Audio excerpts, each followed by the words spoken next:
चलते चलते में आपका स्वागत है। मैं हूं शेखर गुप्ता, दिल्ली के नए पर्यावरण भवन में, और मेरे आज के मेहमान हैं मेरे मित्र और पर्यावरण के नए मंत्री। नए तो नहीं, अब साल भर हो गया, प्रकाश जावड़ेकर। आपका बहुत बहुत स्वागत है। बहुत स्वागत है आपका इस बिल्डिंग में, क्योंकि ये बिल्डिंग जो पर्यावरण का एक उदाहरण है, मिसाल है, और ये हमने लोगों के लिए भी खोला है, क्योंकि सारे बच्चे आते हैं, आर्किटेक्चर के स्टूडेंट्स आते हैं, देखे कि ग्रीन बिल्डिंग कैसे होती है। ये बिल्डिंग जितना इस बिल्डिंग को एनर्जी लग सकती थी उसके आधा यूज़ करती है, और जितना यूज़ करती है उससे ज़्यादा प्रोड्यूस करती है बिजली सोलर से, और ये हम पूरा करते हैं। क्योंकि ऊपर ही जो सब है ये सोलर है, ये सब सोलर है, और बाकी भी बहुत सारी विशेषताएं है, लेकिन उसकी एक फिल्म भी बनाई है और उसकी एक पैम्पलेट भी है, और रोज़ सैकड़ों विद्यार्थी आते हैं, देखते हैं, नागरिकों के लिए भी। और अभी तो मैं फॉरेन टूरिस्ट जो लाते हैं उनके ट्रैक पर भी ये रखने वाला हूँ, ताकि इस साल से यहाँ सैलानी भी आएंगे, देखेंगे कि भारत में भी पर्यावरण की कितनी चिंता होती है और कैसे हम अच्छा उदाहरण प्रस्तुत। और ये इमेज बदले कि भारत पर्यावरण की हर चीज़ को रोकता ही है। नहीं, बिल्कुल नहीं रोकता। पर्यावरण की हर चीज़ को, हमारी जीवन शैली पूरी पर्यावरण की पूरक है। जैसे प्रधानमंत्री नरेंद्र मोदी जी कहते हैं कि भारत की जीवन शैली ही दुनिया को आदर्श दिखाएगी कि कम से कम कंजम्पशन कैसे करना और एनवायरनमेंट फ्रेंडली कैसे रहना। तो पर्यावरण के पूरक सारे संदेश, इसलिए हमारे नाम भी जो है जलवायु पृथ्वी, और वायु, अग्नि, पृथ्वी, जल, आकाश, तो ये 5 तत्वों से सृष्टि बनी है, सारी सृष्टि। तो इसकी रक्षा करना पांचों तत्वों की, और पांचों तत्वों का संतुलन बनाए रखना, यही हमारा मिशन है। लेकिन इसमें जो आपके पहले मंत्री थे जयराम रमेश, उनका भी एक योगदान अच्छा है। ऐसा है 10 साल में एक हाथ काम तो अच्छा हुआ है तो पर उनमें से एक ये है। हाँ, ये तो वो ठीक है। लेकिन आपने कहा जयराम से ये? नहीं, बिल्कुल कहा था। आपने इसका नाम भी नहीं बदला? नहीं, नाम बदलना वो मेरा इंदिरा के नाम में है। नहीं, वो मैं बिल्डिंग के नाम भी बदलने से नहीं, हम काम से इसका रूप बदलेंगे।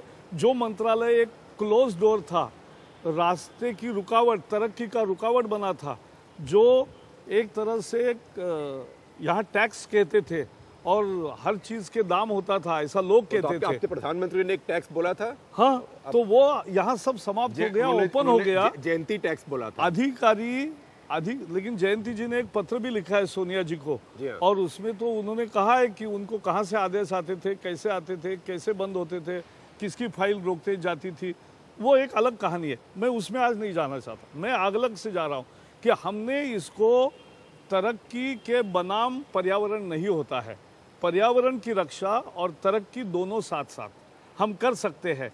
पर्यावरण के शर्तों के साथ कोई समझौता किए बगैर, बल्कि मैंने तो पर्यावरण की शर्तों को और स्ट्रिक्ट किया है, और वो करके भी, लेकिन ऑनलाइन कर दी प्रक्रिया सारी। तो आवेदन ऑनलाइन होते हैं, ऑफिस में आना नहीं पड़ता। ऑफिस खेल ही बंद हो गया। कुछ अधिकारी थोड़े हैरान थे, लेकिन अब हो गया। लेकिन एक और फिर आगे चल के पारदर्शी तरीके से नीतियों के आधार पर निर्णय कर रहे हैं, और नीतियों के आधार पर निर्णय करके हम एक मंजूरी देते हैं। लेकिन देखिए, हर मंत्री के आने से शैली बदलती है जी। जैसे जयराम रमेश थे, उनकी शैली थी वो लंबे लंबे ऑर्डर अपने आप लिखते थे। जैसे कोई जज एक जजमेंट देता है, तो वो उनका कहना था कि पारदर्शिता है, मैंने जो ऑर्डर लिया मैंने सब कुछ उसमें से कोटेशन लगा के, सब कुछ अपना एविडेंस लेके वो जस्टिफाई करके लिख दिया। फिर दूसरे ही आई जयंती नटराजन, वो मालूम ही नहीं पड़ता था फाइल कहाँ है कहाँ नहीं है, कब क्या हुआ कब नहीं हुआ, लोग घूमते रहते थे। आपने दोनों की शैली बदली है, या आप सोचते हैं कि कुछ पारदर्शिता जो जयराम रमेश करते थे वो अच्छी थी, और कुछ जो स्ट्रिक्टनेस मैं कहूँगा जयंती नटराजन करती थी वो भी अच्छी? नहीं, मैं ऐसी बात, पहले क्या होता था इस पर मैं जाता ही नहीं। हमने जो किया है वो ये बात है कि एक तो ऑनलाइन आवेदन आने शुरू कर दिए सबके, तो वो सारा डिले खत्म हुआ। हमने TOR देने में 16 महीने लगते थे। TOR जरा बता दीजिए। TOR यानी टर्म्स ऑफ रेफरेंस होते हैं, तो वो यानी आपको किस तरह का अध्ययन करना चाहिए एनवायरनमेंट पे इम्पैक्ट का, उसके लिए कोई मापदंड उनको बताते थे, उसके आधार पर वो अध्ययन करेंगे। हमने इसको स्टैंडर्डाइज कर दिया, एक इस तरह से स्टैंडर्ड किया सारे 39 सेक्टर्स को कि अब कोई भी 1 महीने में उसका पूरा कर सकता है TOR, और इसलिए 16 महीने की जगह 1 महीना आ गया। तो हमने सरलीकरण किया, हमने पारदर्शी प्रक्रियाएं अपनाई और नीति के आधार पे निर्णय लिए। मैं रक्षा विभाग के समिति पे था, स्थायी समिति में, और रक्षा विभाग में 6000 किलोमीटर के बॉर्डर रोड चाइना के एकदम सजे सजे तैयार है और हमारे एकदम गंदे हैं और बन नहीं रहे हैं। बड़ी दिक्कत थी सेना को, बाकी सेना की इंफ्रास्ट्रक्चर हर फाइल यहाँ आके पड़ती थी। मैं आया तो सैकड़ों फाइल सेना के पड़े हैं। मैंने पहले ही दिन वो काम किया कि डिफेंस के कितने पड़े हैं, और हमने कहा नीति, अधिकारियों ने पूछा इसमें नीति क्या है, मैंने कहा देश बचेगा तो पर्यावरण बचेगा, यही नीति है, और क्या नीति होती है। और इसलिए मिलिट्री को हमने डिफेंस के इंफ्रास्ट्रक्चर को पर्यावरण शर्तों के साथ, लेकिन जनरल अप्रूवल दे दिया तो सीमा से 100 किलोमीटर में उनको कुछ भी इंफ्रास्ट्रक्चर तैयार करना है, फाइल यहाँ नहीं आती। यह हमने कर दिखाया। 6000 किलोमीटर के रोड 6 दिन में मंजूर किए, क्योंकि तो उसको जो पहले रोका हुआ था उसके क्या कारण दिए हुए थे? अब क्या कारण होते, मैं पोस्टमार्टम में गया ही नहीं, इसलिए क्योंकि कहानियाँ तो बहुत मैंने सुनी, क्यों रोके थे, कैसे पब्लिक सेक्टर के। आज एक भी राज्य, अच्छा मैंने राज्यों के साथ भेदभाव नहीं किया, कांग्रेस का राज्य हो, कम्युनिस्टों का राज्य हो, ममता का हो, उड़ीसा का हो, किसी का भी हो, सभी राज्यों के जहाँ जहाँ विकास के कार्यक्रमों को मंजूरी दी जाती है, मैं वहाँ के सांसद और वहाँ के जो मुख्यमंत्री है, कल ही मैं महाराष्ट्र में गया था, 1 साल में 123 उनके जो पब्लिक यूटिलिटी के प्रोजेक्ट्स हैं, और जिसको मंजूरी 4-4, 10-10 साल से, छत्रपति शिवाजी महाराज के पुतला लगाने को, यानी स्टैचू ऑफ लिबर्टी हम अमेरिका में जाके देखते हैं, वैसा ही यहाँ बनाना है तो उसको परमिशन नहीं मिल रही थी 10 साल। वहाँ भी उनका राज था, यहाँ भी उनका राज था, हमने दे दिया। और ऐसे 123 काम हर राज्य के जो हुए, सैकड़ों काम, वो हमने सबको दे दिए। लेकिन तो पारदर्शी तरीके से वो तो ऑप्टिकल कॉस्मेटिक काम हुआ कि चलिए मूर्ति लगानी है, या पर्यटन के लिए काम हुआ। लेकिन बड़े बड़े प्रोजेक्ट मुंबई के भी रुके हुए, वो सभी हो गए मंजूर। नवी मुंबई एयरपोर्ट किया मंजूर सभी। आज मैं आपको ये बता सकता हूँ कि जो भी मेरे कार्यालय में प्रोसेस होकर आ गए, ऐसे सभी राज्यों के, जिससे रोजगार, 8 राज्यों के विधानसभा ने, मुख्यमंत्री ने मुझे भाषण में बधाई दी है कि हमारे जो रुके काम थे इरिगेशन के, पावर के, और उसके सिवा बिजली कैसे मिलेगी, तो वो सब हमने रिकॉर्ड टाइम में किया। क्योंकि और पर्यावरण की रक्षा की उल्टी, पर्यावरण की शर्तों को ज़्यादा मजबूत बनाया, लेकिन निर्णय में पारदर्शिता लाई, नीति के आधार पर निर्णय किया, ये बताइए किसी के साथ भेदभाव नहीं किया। जैसे बम्बई की बात पे आए, तो बम्बई में जब तक एक सड़क नहीं बनेगी चारों तरफ, वो बना रहे, कोस्टल रोड को हम मंजूरी दे रहे। एक ही उसमें मुद्दा था, और जिस पर अभी दोनों अधिकारियों ने एक रास्ता निकाला है कि जो CRZ की 500 मीटर की लाइन है, तो ये जहाँ थोड़ा सा समुद्र में बहाव डाल के जो रिक्लेम करते हैं, तो रिक्लेम करने से वो 500 मीटर की लाइन आगे नहीं आनी चाहिए, नहीं तो फिर एक स्कैम होता है। तो वो नहीं होना चाहिए। तो जो 500 मीटर और उस तरफ चली जाएगी। नहीं, तो 500 मीटर के आज जो लाइन है वो बरकरार रहेगी, जमा हो जाएगी। हाँ, यानी वो बरकरार रहेगी, ये महत्वपूर्ण है।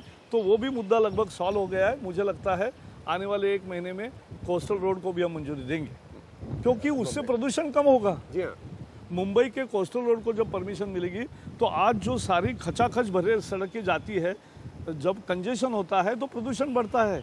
ये जब फ्री हो जाएगा तो ईस्टर्न रोड भी फ्री हो रहा है, यहाँ भी फ्री हो रहा है। दुनिया भर में अगर आप देखें कि सिंगापुर ने तो आधा सिंगापुर बना दिया समुद्र में, दुबई में, दुबई बन रहा है, लेकिन चीन तो एक नया पूरा एक द्वीप बना रहा है, आइलैंड बना रहा है, और ये कहने के लिए कि उसके चारों तरफ स्पेशल हमारी इकोनॉमिक जोन, एक्सक्लूसिव। लेकिन मैं बता रहा हूँ कि इसलिए CRZ की जो नीति है, उसकी सैटेलाइट फोटोज रोज आ रही हैं, तो CRZ जो है उसकी पूरी समीक्षा हुई है।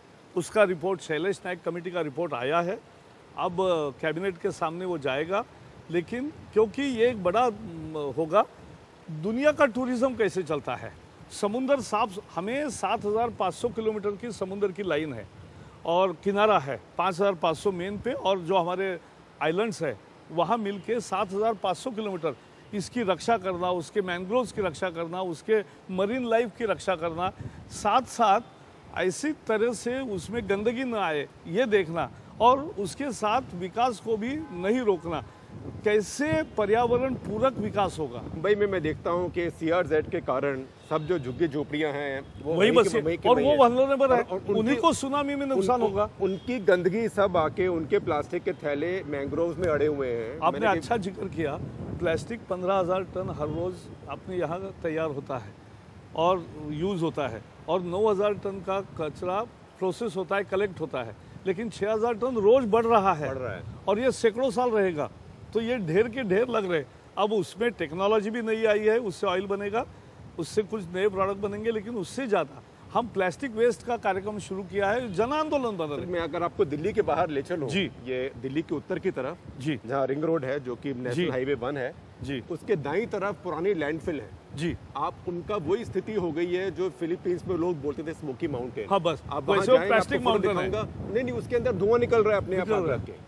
क्योंकि मैं मुंबई के डंप पे गिर गया। जितना मर्जी डीजल रोक लीजिए। इसलिए वेस्ट मैनेजमेंट ये एक बहुत मुद्दा है। स्वच्छ भारत होना है तो हमें सबको हमारी स्वच्छता भी सुधारनी है, लेकिन साथ साथ नगर निगमों की, नगर पालिकाओं की, छोटे ग्राम पंचायत को भी वेस्ट मैनेजमेंट करना पड़ेगा। हमने solid waste, e waste, plastic waste, biomedical waste, hazardous waste और कंस्ट्रक्शन वेस्ट, ये 6 नए रूल्स तैयार किए हैं और ये रूल्स अभी पब्लिक कंसल्टेशन के लिए वेबसाइट पर रखे हैं। 2 महीने में पब्लिक कंसल्टेशन खत्म होगा और पब्लिक कंसल्टेशन खत्म होने के बाद हम उसको आगे ले जाएंगे।